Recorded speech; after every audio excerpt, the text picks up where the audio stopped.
So I'm so grateful. SC Cupp, won't you please come?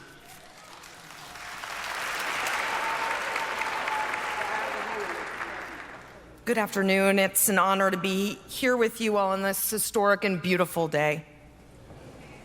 I'm thrilled to look around this room and see a lot of familiar faces, a lot of young faces, a lot of faces that are young at heart. I'm here today with 3 generations of my family, my 70-something years young parents, and my 11-year-old son. Thank you.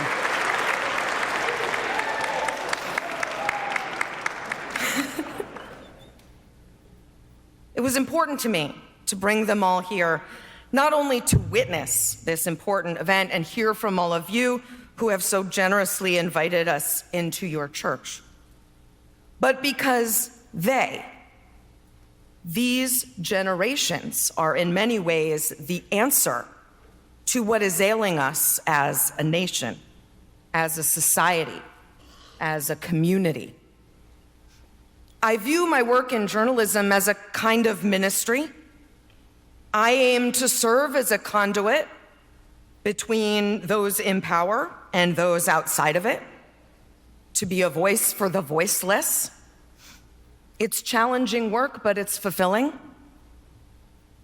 But I'll admit, over the years, my work in politics and journalism has grown heavy, dark, discouraging, disorienting. That's because it feels like we no longer want to talk to one another, to really hear from one another. It feels more like we want to talk at one another. And when we do hear each other, it feels like it's become more important to identify heretics instead of converts. We are increasingly defining ourselves more by who we say our enemies are than who we say we are meant to stand up for.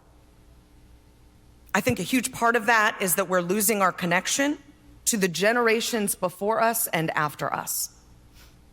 There was a time, I don't have to tell many of you, when the younger generation, full of vim and vigor and curiosity, would lean in, get close, listen to their elders, their grandmas and grandpas for wisdom and advice.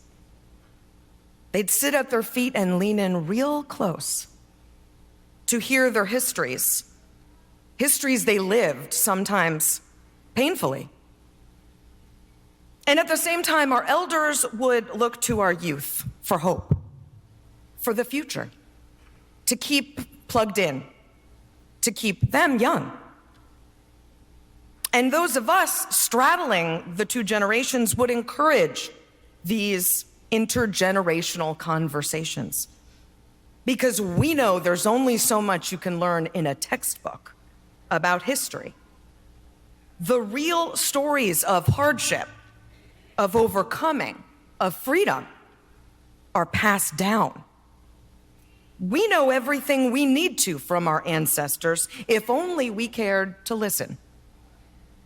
And it's so clear to me that our generations need to talk to one another now more than ever.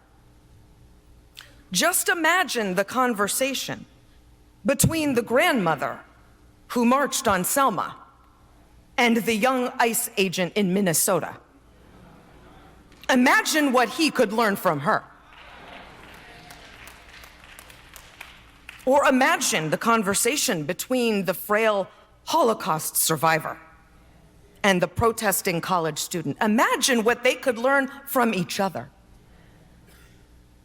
Or imagine the conversation between the great uncle who was jailed for speaking out against his government and the elementary student today whose library books are being banned. Imagine what they could learn from one another. I promise you, our lack of understanding, our lack of empathy for one another is not just an issue of left versus right. It cannot be. Our elders knew this. It's an issue of deeper connection. Connection to our roots, our history, where we came from and where we want to go. It's not just in the grandma who doesn't know what a Nintendo Switch is. It's in the grandson who doesn't know what happened at Auschwitz, or on the Edmund Pettus Bridge, or on 9/11. Ronald Reagan said that freedom is never more than a generation away from extinction. We don't pass it on to our children in the bloodline. It must be fought for, protected, handed on for them to do the same, or one day we will spend our sunset years telling our children and our children's children what it was once like in the United States when men were free. That feels so relevant today. And Dr. King knew it then. He said, human progress never rolls in on the wheels of inevitability. It is on us to tell these stories. And being here in church, in service and community with you all reminds me of just how many incredible stories there are yet to be told. I can see it on your beautiful faces. I can see these stories in your calloused hands. I can see them in your blistered feet, in your history, in the work you've already done. I can see the histories that need to be told. So tell them to your children. Tell them to your children's children. Tell them to your parents and your grandparents. Tell them so we don't forget. Tell them so we can remember who we are again. Tell them so we can come back together. Thank you.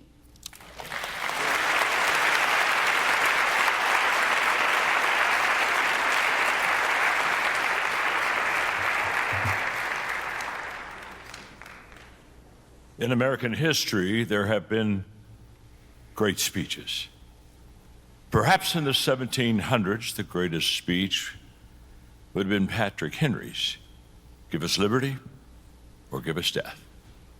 In the 1800s, Abraham Lincoln, the Gettysburg Address. In the 1900s, I have a dream.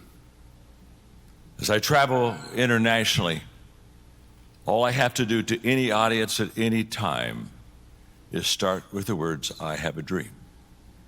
And they know that those are the words that were birthed from the heart of Martin Luther King Jr. Why is he still so influential? Because he was a leader that sees more than others see. He was a leader that sees before others see. He was what I call a high road leader. Last summer, I wrote a book entitled The High Road Leader with the subtitle, Bringing People Together in a World That Divides. Because that is a high road leader. One who brings them together based on biblical principles and good morality. In fact, when I think of my book on High Road Leader, I could have literally just put the picture of Martin Luther King Jr. on the page, and people would have known that's a high road leader. I talk in the book about characteristics, what makes a man a woman, someone that travels the high road, and you want to travel that road because there's less traffic there.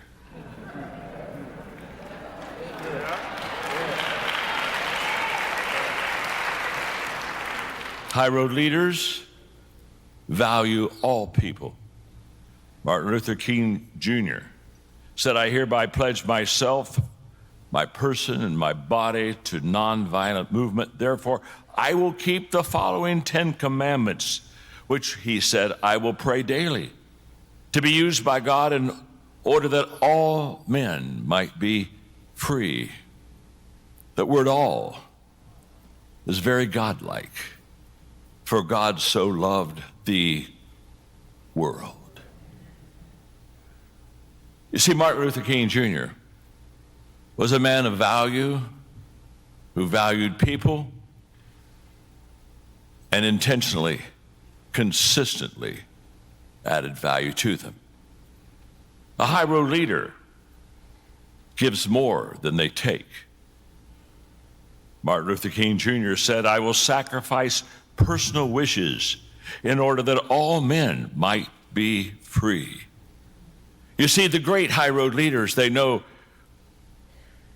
they have to give up before they can go up. They realize that there's two kinds of people on earth, just two kinds of people. The people who lift and the people who lean. Today we honor a man, high road leader, who continually, intentionally lifted people. High road leaders do what is right for the right reasons. Martin Luther King Jr. said, "The time is always right to do what is right." Why did he say that?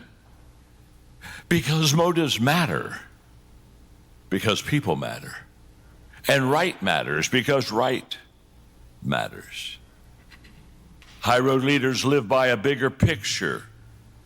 Again, our leader, Martin Luther King Jr., said, "Darkness cannot drive out darkness. Only light can do that. And hate cannot drive out darkness. Only light can do that." What did Jesus say? We're to be salt and light. Salt makes things better. Light makes things brighter. High road leaders acknowledge their humanness. Donald Phillips, in his book, Martin Luther King Jr. on Leadership, gave us these words. The people closest to him often noted Martin's personal quest to do better and to be better. Coretta Scott King, for instance, mentioned that he criticized himself more severely than anyone else did, that he was the first to say, "Maybe I made a mistake." She also noted that he worried so much and worked so hard and studied constantly long after he had become a world figure. Why? Because he sensed the load that a leader carries. And he also was in touch with his humanness, understanding that when we do our very best, we are all fallible, and yet God makes the difference. High road leaders place people above their own personal agenda. That's why Martin Luther King Jr. asked the question, and asked all of us to ask the same thing. Life's most persistent and urgent question is, what are we doing for others? You see, success is what we do for ourselves. Significance is what we do for others. I've known a lot of unhappy, successful people in life, but I've never known an unhappy, significant person.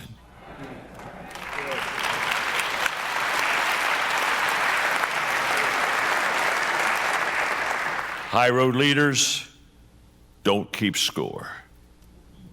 Martin Luther King Jr., forgiveness is not an occasional act, it's a permanent one. My friends, keeping score, it's good for games, but it's not good for life. High road leaders desire the best for others. I close with this thought. Martin Luther King Jr. didn't want a long funeral, not even a eulogy of more than 1 or 2 minutes. And on that day, he wanted no mention of his Nobel Peace Prize or the hundreds of other awards that he had received. Rather, he said, I'd like somebody to mention that Martin Luther King Jr. tried to give his life by serving others, tried to love somebody, tried to feed the hungry, tried to clothe those who were naked, to visit those who were in prison, tried to love and serve humanity. Say that I was a drum major for justice, a drum major for peace, a drum major for righteousness, Through his words and action, it is clear that Dr. King wanted people to remember him in the fact that I did try. I did try. I did try. And today we honor a man who not only tried, but did. God bless the memory of Dr. Martin Luther King Jr.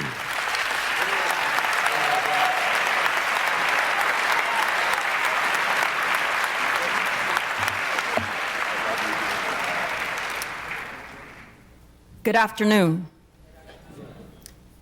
It is a profound blessing to gather in this sacred space where faith was preached with courage, where truth was spoken with love, and where Dr. Martin Luther King Jr. pastored a people into history. This sanctuary has always understood something essential, that faith is not meant to stay inside these walls. What is spoken here is meant to be lived out there. So my prayer today is that these words do not linger in this room, but move with us into our homes, our streets, and our communities. That they call us not only to remember, but to respond. Dr. King understood that remembrance without responsibility is empty. He never separated faith from responsibility. He never separated love from action.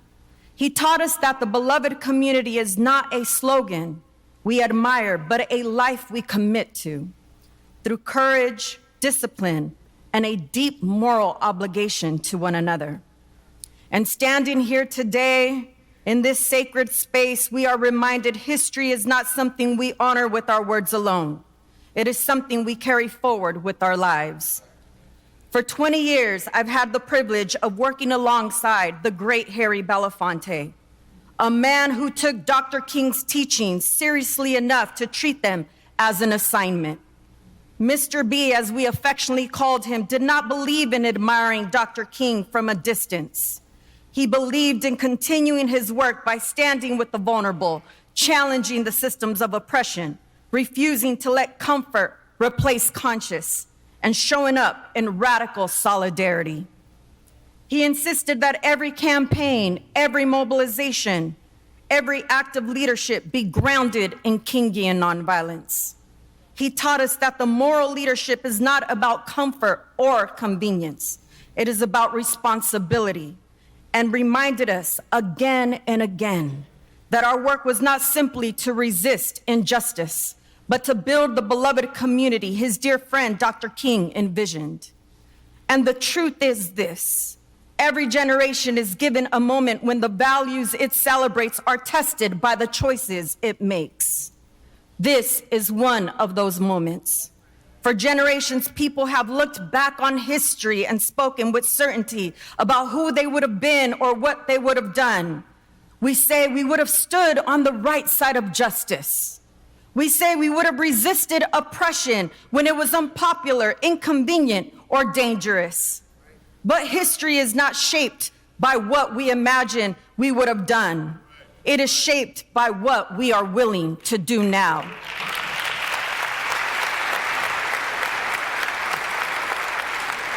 We no longer have the luxury of placing ourselves in another time. The question before us is how we show up today, how we protect our neighbors, how we care for our children and our elderly, how we confront hatred in all its forms, and how we respond when fear is used as a tool to divide. This moment demands moral clarity. Dr. King warned us that a nation can lose its way, not all at once, but slowly, through indifference, silence, and the erosion of responsibility.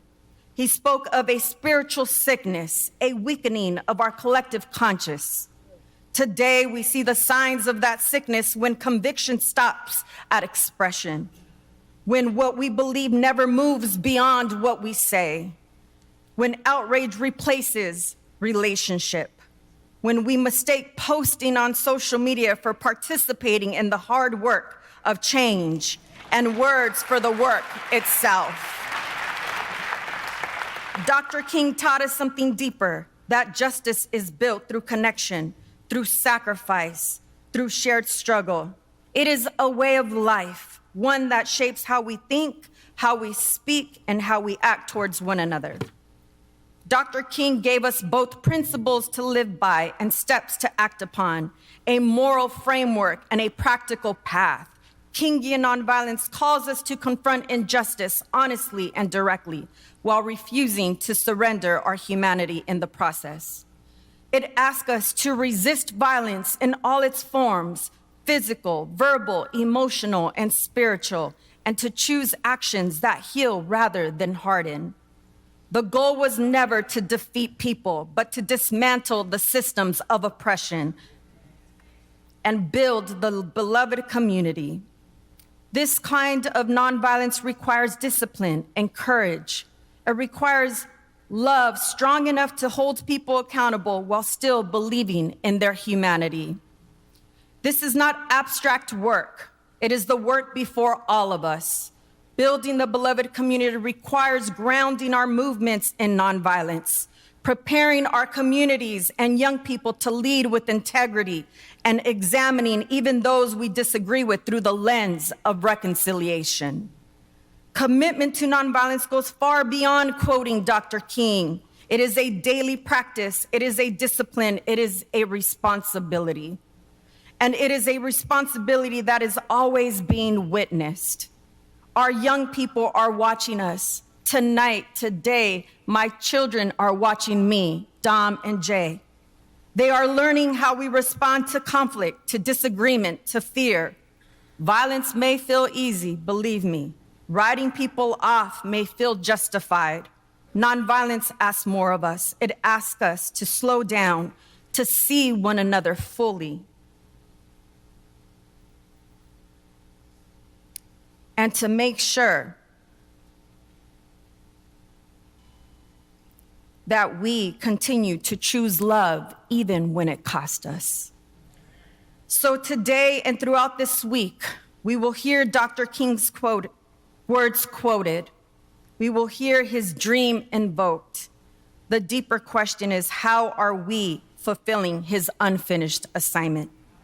How are we practicing his teachings in our homes, our communities? How are we preparing the next generation to lead? How are we choosing community over isolation and solidarity over silence?